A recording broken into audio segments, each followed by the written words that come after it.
Sejam todos bem-vindos a mais uma aula da Mentoria Imparável. Estamos prontos, preparados aqui para fazer a nossa aula fechamento sobre vendas. E o tema da aula de hoje é estratégias para aumentar a sua eficácia nas vendas. Na aula anterior, vocês tiveram um especialista em vendas, o Jameson Valentim, que faz parte da nossa mentoria aí também. Ele é mentor de vendas e ele conseguiu trazer um conteúdo muito top. E muitas coisas que eu falo aqui também nessas nossas aulas de vendas foi que eu aprendi com ele, né? Porque eu não me achava um vendedor. Sério, eu nunca me achei um vendedor. E depois eu fui descobrir que eu era, sim, um vendedor e que eu estava vendendo o tempo todo. A gente já falou sobre isso, né? A gente está vendendo o tempo todo. E por mais que a gente não ache que a gente é um vendedor, a gente está ali vendendo um produto, um serviço, ou até mesmo o nosso tempo. Então, é por isso que é importante a gente estudar um pouco mais sobre vendas, entender sobre esse processo de vendas para saber como que a gente pode melhorar esse processo de vendas e como que a gente pode faturar mais, né? Porque o objetivo da venda é o faturamento. O faturamento coloca dinheiro no nosso bolso. E o dinheiro no nosso bolso deixa a gente felizão pra caramba, né? Deixa a gente alegre, contente. No entanto, que quando a gente não tem, ou tá faltando ali alguma coisa, ou o dinheiro não entrou ainda, a gente começa a ficar preocupado, a gente a noite de sono não fica muito tranquila, a gente, né, começa a pensar no que a gente vai fazer para poder cumprir os compromissos e tal, e até mesmo para alcançar os nossos objetivos. Então, a gente, querendo ou não, depende do dinheiro. O que que eu aprendi com o dinheiro? Eu aprendi que o dinheiro, ele é uma energia. O dinheiro é uma recompensa daquilo que a gente faz. E nós fazemos coisas o tempo todo. A todo momento a gente está fazendo uma coisa. E talvez aquilo que você faça não está te trazendo, de repente, no momento, uma remuneração. Mas você pode estar fazendo uma construção. Então, ou a gente está fazendo o dinheiro, ou a gente está pagando, consumindo alguma coisa. Ou nós somos produtores, eu gosto até de uma frase que o Marçal fala, né? Ou você está vendendo, ou você está comprando. Principalmente nas redes sociais, né? Ele fala muito sobre isso. Mas ou a gente está vendendo, ou a gente está comprando. Esse é fato. Qualquer coisa que a gente está fazendo, ou a gente está vendendo, ou a gente está comprando, de alguma forma.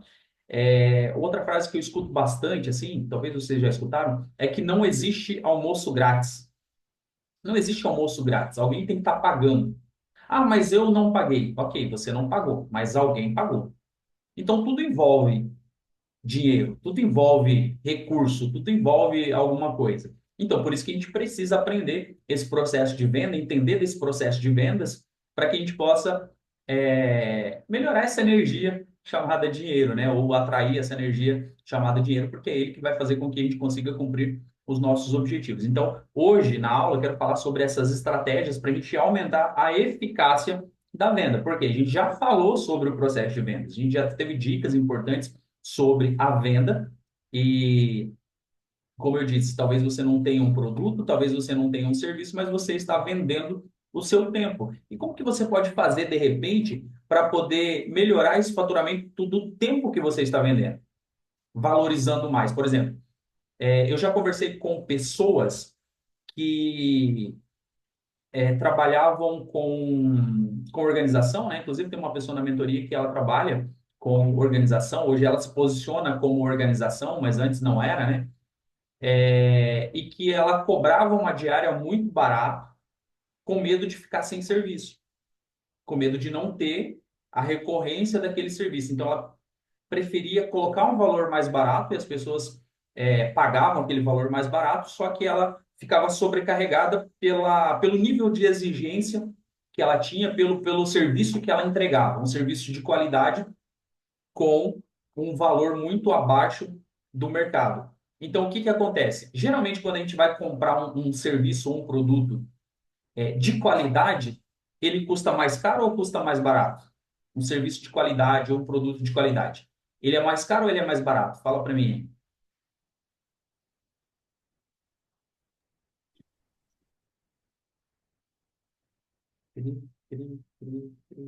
Tem um botãozinho aí chamado microfone, você aperta ele, você destrava seu microfone, você pode falar, sem medo, tá?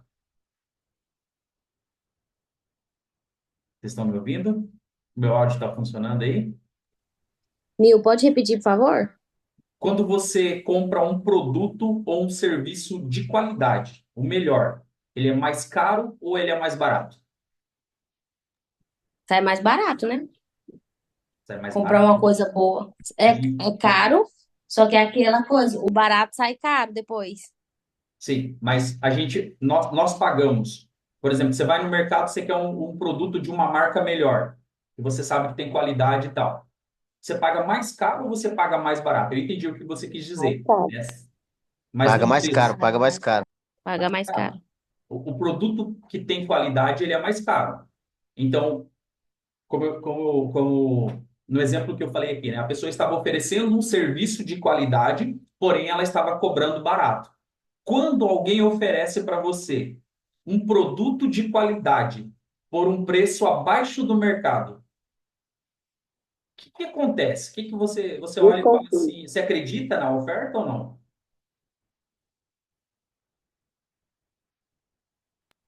Não, não acredito. Né? Por quê? Porque é aquela história, né? Quando a esmola é demais, o santo desconfia, né? Tem alguma coisa errada aí. Por que que esse produto que custa um valor X, ele está muito abaixo do valor de mercado? O que que tem de errado com esse produto? Tem alguma pegadinha aí, né? Ah, você vai comprar um tênis, por exemplo, da Nike, que é uma das mais conhecidas. O tênis vale lá R$ 999. Você olha lá no site da Nike, tá lá esse preço. Mas aí alguém está te vendendo esse preço, esse mesmo tênis, por 299. Parece uma oferta muito boa, mas você vai ligar um sinal de alerta. Será que esse tênis é original? Será que esse produto é verdadeiro? O que tem de errado com esse produto? Será que é o produto de um furto ou alguma coisa assim? Por quê? O valor dele é muito alto, a pessoa está querendo vender e ela colocou ali um preço muito abaixo, geralmente você não vai querer comprar esse produto. A mesma coisa acontece com o serviço. Se o seu serviço é de qualidade e você não valoriza o seu serviço ou o produto que você tem, né, o teu produto que você fabrica, o que vai acontecer? As pessoas não vão dar valor. E estava acontecendo isso dentro de um processo que a gente identificou. A pessoa oferecia um produto de qualidade e o preço dela estava abaixo do mercado. E ela achava que ela ia atrair mais clientes oferecendo um preço abaixo do mercado, que ela preferia. O pensamento dela era o seguinte: é melhor eu ter ganhando pouco e trabalhando bastante do que eu não ter. Só que a gente mudou esse posicionamento. Nós mudamos essa estrutura, eu criei uma estratégia junto com ela e eu valorizei. Eu falei, você confia naquilo que você oferece? Ela falou, confio. Eu falei, então a gente precisa valorizar, você precisa aumentar. E mais, você não vai ficar no mesmo nível que estão cobrando. Você não vai cobrar a diária que as pessoas cobram. Você vai cobrar um valor acima dessa diária. No começo ela não entendeu, porque para ela parecia algo muito distante. Mas ela fez o teste, ela se posicionou, ela começou a cobrar um valor a mais, então ela começou a trabalhar menos, porque o valor era maior. Então, para chegar no valor que ela tinha colocado, ela tinha que fazer duas diárias. Agora ela colocou um preço que com uma diária ela ganhava o valor de duas. Só que em vez de ficar sem trabalho, ela aumentou o trabalho dela. Então, ela duplicou o faturamento dela. Então, ela estava se sentindo inferior, porque ela não achava que ela tinha todo aquele valor, mas quando ela começou a se valorizar, o produto que ela oferecia, o serviço que ela oferecia, também valorizou. E se você não se valorizar, o que que vai acontecer? As pessoas vão querer pagar cada vez mais barato, principalmente se ela sabe que você está oferecendo um serviço de qualidade. Então, por que que eu vou pagar, né, 120, sendo que eu posso pagar 50 num produto de qualidade? Mas porque a pessoa não se posicionou. Quando ela se posicionou no nível de 120, o que que aconteceu? As pessoas sabiam do valor que ela tinha, do serviço que ela prestava, e elas pagaram aquele valor de 120. Porque tinha uma entrega de qualidade. Então, é por isso que a gente precisa aprender sobre aquilo que a gente oferece, sobre o produto que a gente tem, sobre o serviço que a gente tem, sobre com o que a gente trabalha. Por isso que é interessante essa questão da estratégia. Então, além, né, desse primeiro passo aí que eu estou falando para você, nós precisamos entender quem que é o nosso público-alvo. Ter um conhecimento detalhado desse público vai fazer com que eu tenha uma base para poder vender mais. Aí, na aula passada, a gente falou sobre a questão da persona, né? E na persona, eu tenho duas formas de construir essa persona. Eu construo, como o Jameson falou na aula passada, a persona do vendedor, que daí tem que entrar em cena o vendedor e esquecer os problemas externos, esquecer que eu preciso vender, mas eu sou o vendedor ali e eu vou vender para aquele cliente, né? E aí tem a persona cliente, porque eu tenho que saber quem que é o público que consome aquilo que eu estou vendendo. Aí serve para produto e serve para serviço, né? Quando eu falo produto, é um produto físico, é um produto que a pessoa vai comprar e vai levar, ou vai entregar na casa dela. O serviço é o que a gente está fazendo aqui, é um serviço de mentoria, é um serviço que você presta para a pessoa de alguma forma. Então, quando você entende a tua persona de vendedor, a postura que você tem que ter, e quem é o teu público-alvo, que é a persona do comprador, quem que são as pessoas que eu atendo? A Marta, por exemplo, ela trabalha com mentoria também. A gente até conversou essa semana, né, sobre a definição realmente desse público. Quem que é que eu desejo alcançar? Quem são as pessoas que eu quero? E quem são as pessoas que conseguem pagar o meu produto? Porque também não adianta eu ter um público que eu considero ideal, mas esse público também não é o público certo para o meu serviço ou para o meu produto. Aí não vai adiantar, é um esforço desnecessário, né, buscando vender uma coisa para quem não está afim de comprar aquilo que eu quero. Então, eu desenho essa persona do cliente, eu entendo o que que esse cliente quer, o que que esse cliente deseja e o que está dentro daquilo que eu ofereço. Aí eu começo a mudar o local. Depois a gente vai falar um pouquinho sobre essa captação de leads. Mas eu começo a focar realmente naquela pessoa que está afim ou que é o meu possível comprador. Então, você pode ver que eu já não fico perdendo tempo. Eu não vou ficar investindo num público que não está afim de comprar. Por exemplo, se você vende um produto que é específico para a mulher, você pode oferecer para o homem? Sim, não vai ser o teu público ideal, porque o homem, ele pode dar de presente para a mulher e tal, mas é toda uma estratégia diferente, mas não vai ser o seu público ideal. Dependendo do que for, a própria mulher vai ser o teu público certo, é onde você vai vender mais. Mas você pode encontrar alguns homens que vão estar procurando aquilo ali para poder, de repente, dar de presente, enfim. Você vai conseguir explorar um outro público. Mas, por exemplo, você tem uma barbearia e você oferece um serviço de barba. Quem que é o cliente? É a mulher ou é o homem que você vai ter que encontrar para fazer a barba lá? É quem tem barba, né? Você vai encontrar mulher de barba? Talvez vai encontrar algumas mulheres de barba aí. Mas assim não vai ser o teu público ideal. É uma ou outra, então vai ser muito mais difícil focar nesse público. Você que é mulher, que tem barba e quer vir aqui para fazer uma barba na minha barbearia, vai encontrar? Vai aparecer umas doidas aí, pode ter certeza, mas é uma em um milhão aí, né? Que vai fazer a barba lá com você. Mas não é o público ideal, você vai ter que encontrar esse público, você tem que desenhar essa persona. Ah, minha persona é uma mulher, vamos colocar lá, minha cliente ideal lá, a persona só para você entender, né? É uma representação semi-fictícia, né, do cliente ideal, é isso que você vai criar. E vai incluir algumas informações como idade, profissão, localização, valores, desejos, medos, canais de compras preferidos, frequência de compra, tudo isso você tem que montar nesse personagem aí. Aí, por exemplo, a sua persona, esse personagem ideal aí é sei lá, a Maria, de 35 anos, mãe de dois filhos, alguém que, sei lá, gerente de projeto, alguém que tem um salário já mais elevado, que valoriza produtos que economizam o tempo dela, porque ela é muito ocupada, não tem muito tempo para ficar ali focado em algumas coisas. Você desenha esse cenário. E aí você vai encontrar essas pessoas, você vai oferecer para essas pessoas. E daí você consegue fazer aquela leitura quando você tem contato com o cliente. Esse cliente compra pela internet? Esse cliente compra pessoalmente? Esse cliente quer conversar com você no WhatsApp para tirar algumas dúvidas? É isso que você precisa entender. Qual é a persona desse cliente?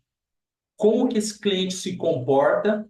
Quais são os desejos desse cliente para que você possa focar e entregar o produto para que a venda possa ser concluída. Lembra que nosso objetivo final é fechar a venda e o din-din cair na conta, o din-din cair no bolso. Esse é o objetivo do vendedor. O vendedor não trabalha porque ele gosta, o vendedor não vende porque ele gosta, ele vende porque ele entende que tem uma comissão e essa comissão vai fazer com que ele alcance os seus objetivos, que ele realize seus sonhos, todos nós, ok? Então é por isso que nós precisamos identificar o nosso cliente ideal. O cliente ideal consegue pagar aquilo que você oferece? Às vezes, o cliente até pode pagar mais do que você oferece e às vezes você nem oferece para esse cliente. Talvez esse cliente seja mais do que ideal para você e você está com medo de oferecer para ele. Só que como que eu vou saber se o cliente é ou não? E se ele compareceu, se ele esteve presente ali ou se ele entrou em contato comigo? Como que eu faço para saber se esse cliente é ideal ou não? Vocês têm alguma dica sobre isso ou não? Fala para mim.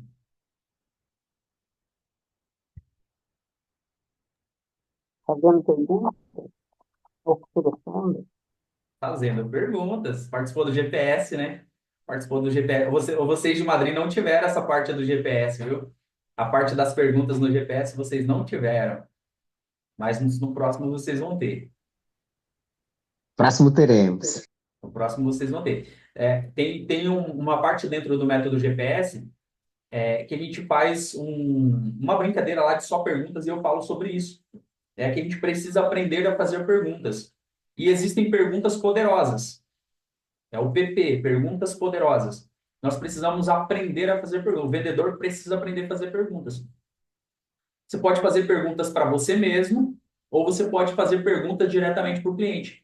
Porque é assim que eu vou conseguir identificar qual é a dor do cliente. Nas perguntas, você já vai conseguir fazer um mapeamento. Eu vou dar um exemplo aqui, que eu acho interessante. Há um tempo atrás, eu fui mudar de casa. E para mudar de casa, eu precisava pintar a casa que eu estava morando. Então, já um tempo antes de mudar, eu comecei a fazer uma pesquisa sobre tinta. Eu fui em vários lugares para saber o preço da tinta. Eu não sou pintor. E a minha ideia era economizar. Então, eu mesmo ia fazer a pintura e eu não entendo de comprar tinta, eu fui fazer essa pesquisa. Aí eu fui num lugar, aí eu vi o preço, aí fui no outro lugar, vi o preço, aí começou a ficar muito diferente os preços, né? E eu entendi que os vendedores eles queriam me vender uma tinta de qualidade.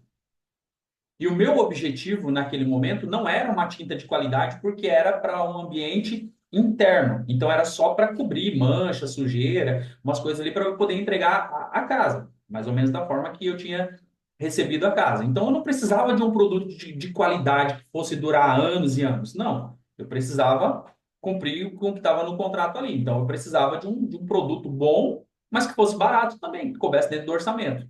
Por isso que eu fui fazer essa busca.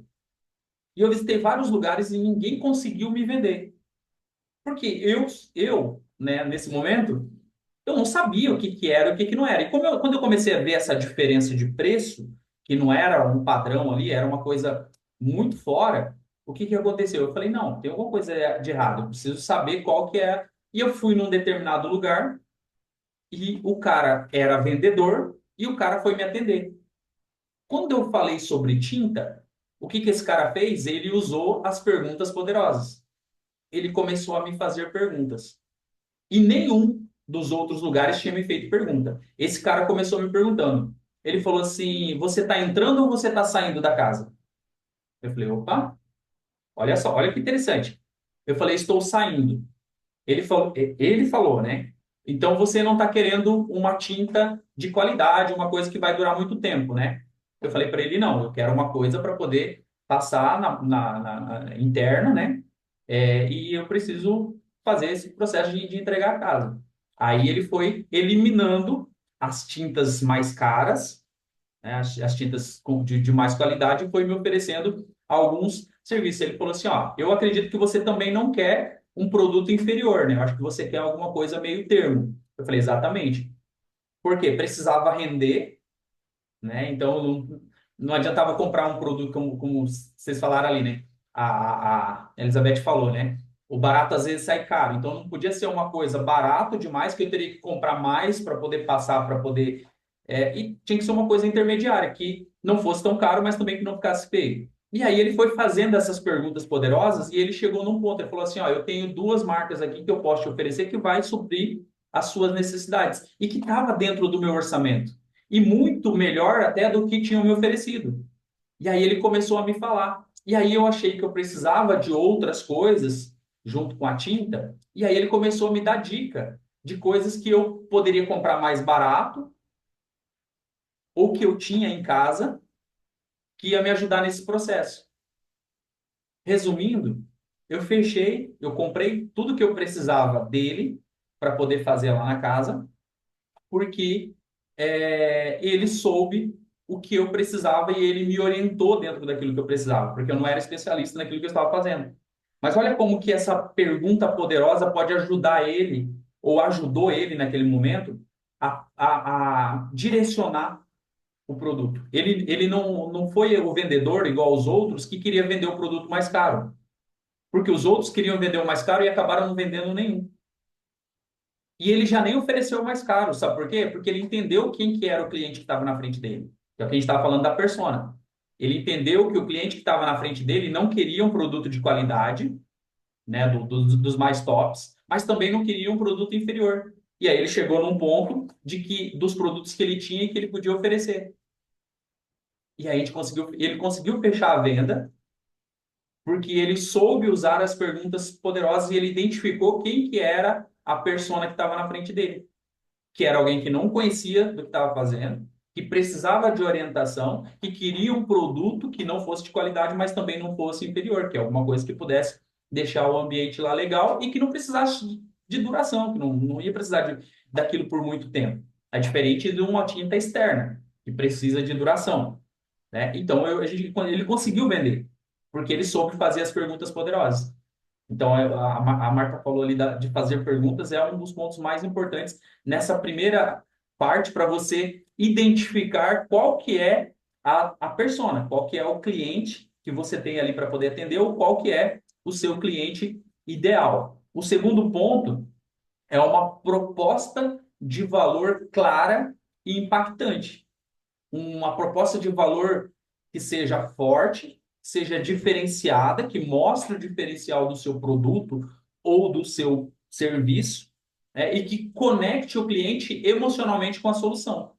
Então, voltando a esse exemplo, né? Esse vendedor, ele conseguiu, através das perguntas poderosas, identificar o que eu queria e ele fez uma proposta que estava dentro do meu orçamento, dentro das tintas que ele falou que seria de qualidade, e ele até jogou limpo, porque ele não focou na venda, ele focou em suprir a minha necessidade, a necessidade que eu tinha. Eu tinha várias outras lojas de tinta para poder visitar? Eu tinha mais opções de tinta de loja de tinta. Só que ali, naquele momento, para mim foi o local ideal. Eu até pesquisei em outros lugares, para te falar bem a verdade, porque eu não fechei na hora com ele. Eu pesquisei em mais dois lugares e eu não tive a mesma forma de atendimento que ele teve. E até para ter uma noção de valor, né? Porque daí eu já sabia qual tinta que era, qual marca que era, então eu já fui para ter uma noção de valor e realmente o que ele estava me oferecendo era o melhor. O comprador, ele tem essa liberdade de poder fazer a sua pesquisa de campo, né? E como eu não precisava de imediato, né, eu me dei essa liberdade de fazer continuar essas pesquisas. E eu voltei e comprei dele. Mas por quê? Porque ele soube fazer essas perguntas poderosas e porque ele me deu uma proposta que fosse clara e impactante e conseguiu suprir a minha necessidade. E como que eu monto, então, essa estrutura da proposta de valor? Primeira coisa que você precisa entender é, ou passar para o cliente, né, é o benefício principal. O que que o cliente vai ganhar com essa proposta que você está fazendo? Você pode, de repente, estar oferecendo um produto lá que vai ajudar o cliente a economizar 10 horas da semana dele e vai ajudar ele a gerenciar suas finanças. Só um exemplo, né? Só um exemplo. Então, é uma coisa que você pode oferecer e que dá certo, né? Que vai trazer ali uma visão clara para o cliente, que vai trazer um certo benefício para o cliente, uma proposta principal, né? O que o cliente vai ganhar com aquilo. Lembra, todos os clientes eles querem ganhar alguma coisa. Você que é cliente, você sabe disso. É, sempre que alguém oferece alguma coisa para você, que você vai ganhar alguma coisa, você já chama a sua atenção.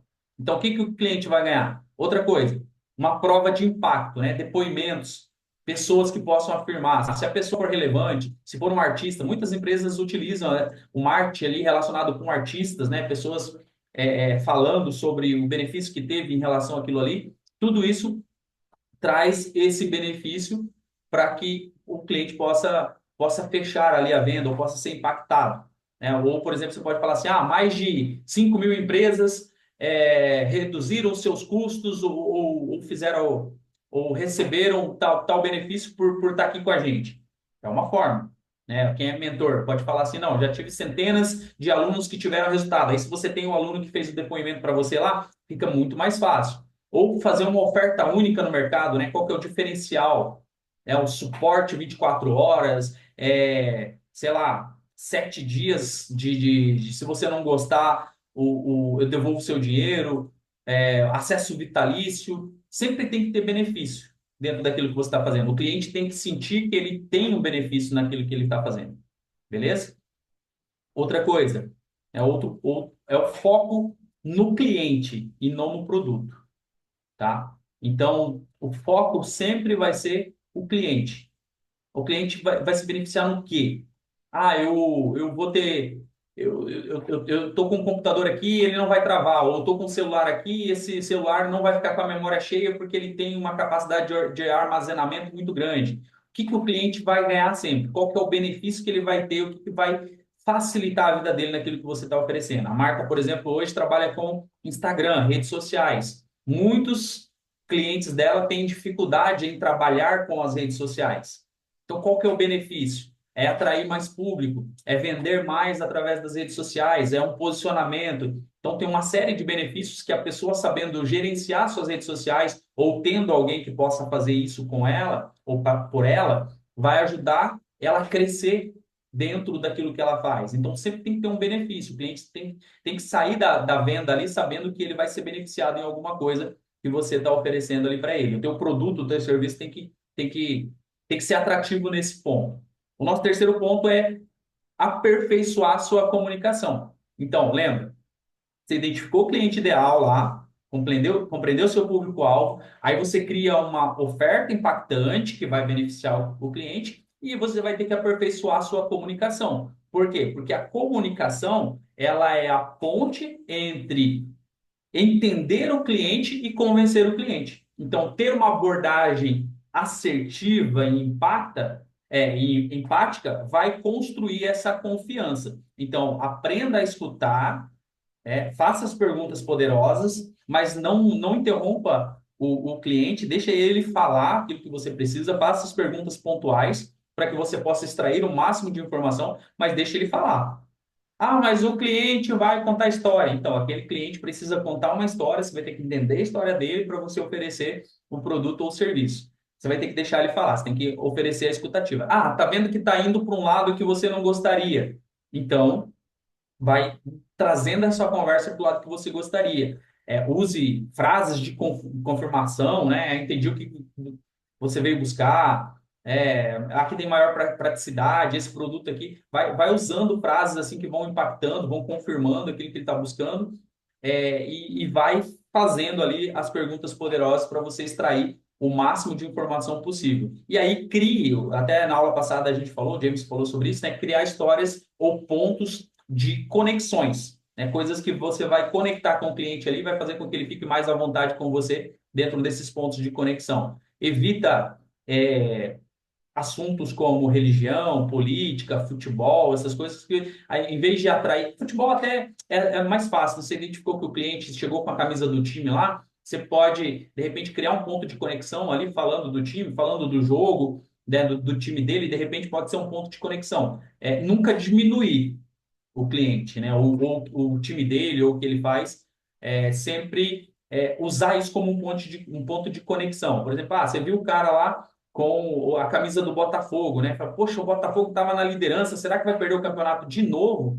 Aí você cria um ponto de conexão, o cara já vai falar ali da indignação dele e tal, e aí você já vai conseguir uma entrada para entender melhor o que ele precisa. Por quê? Você cria um ponto de conexão. Pô, tava torcendo pro Botafogo, cara, e ele dava esse vacilo aqui. Eu prefiro que o Botafogo ganhe e não o Palmeiras. Pronto, você ganhou o cara. O cara é botafoguense, né? Tá ali correndo com a liderança do campeonato e tá correndo o risco de perder de novo. Se for ao contrário, o cara é palmeirense e fala assim, poxa, né? Palmeiras grudou, agora não sai mais, vai ser igual ao ano passado. Pronto, você ganhou o cara, você trouxe o cara para o seu ambiente, o cara vai estar ali mais familiarizado com você, vai ser muito mais fácil você converter esse processo de venda, porque você já se tornou alguém que tem um ponto em comum com ele ali. Beleza? Então, otimizar aí a sua comunicação, criar esses pontos de conexão aí para que o cliente possa se sentir à vontade com você. O quarto ponto é otimizar o processo de vendas. Criar um processo de vendas bem definido e que vai reduzir o esforço. Crie script. Você que trabalha pela internet, você que tem que vender pela internet, crie um passo a passo. Crie um processo ali que você vai conseguir atingir os seus objetivos dentro da sua venda. Depois que você formalizar isso, depois que você criar esse processo de vendas ali, do que você tem que fazer, criou o ponto de conexão, como que você vai fazer para oferecer o produto, né? Esse passo a passo vai ajudar você a ser muito mais rápido naquilo que você faz. Aí tem algumas etapas fundamentais, que é o quê? A prospecção, né? Onde que eu vou identificar, onde que eu vou encontrar esse cliente, qual que é a abordagem que eu vou usar com esse cliente, como que vai ser a negociação e como que vai ser o fechamento. E aí, depois do fechamento, eu tenho um acompanhamento estratégico. Eu preciso acompanhar esse cliente, se ele não fechou, para que ele possa fechar. Tem algumas pesquisas que indicam que o cliente demora, em média, 5 a 7 interações para poder tomar uma decisão. Então, às vezes, você quer vender muito rápido para o cara e não vai conseguir, principalmente se for uma abordagem fria. Como que é a abordagem fria? Redes sociais, WhatsApp, você não conheceu o cliente pessoalmente ali, então ela fica muito mais fria. Então, aí você precisa de mais contatos ali. Talvez ele não vai fechar na hora, mas você vai ter que trabalhar mais ainda para poder fechar com esse cliente. O Douglas, eu acompanhei ele faz, né, a ligação, conversa com o cliente ali, tenta responder, tirar todas as dúvidas, né? Então, já cria esse ponto de conexão até maior por estar falando, né, pessoalmente, diferente das mensagens que às vezes a pessoa não compreende direito o que você está falando. E outra coisa é você superar as objeções que o cliente tem. E quais são as objeções mais comuns?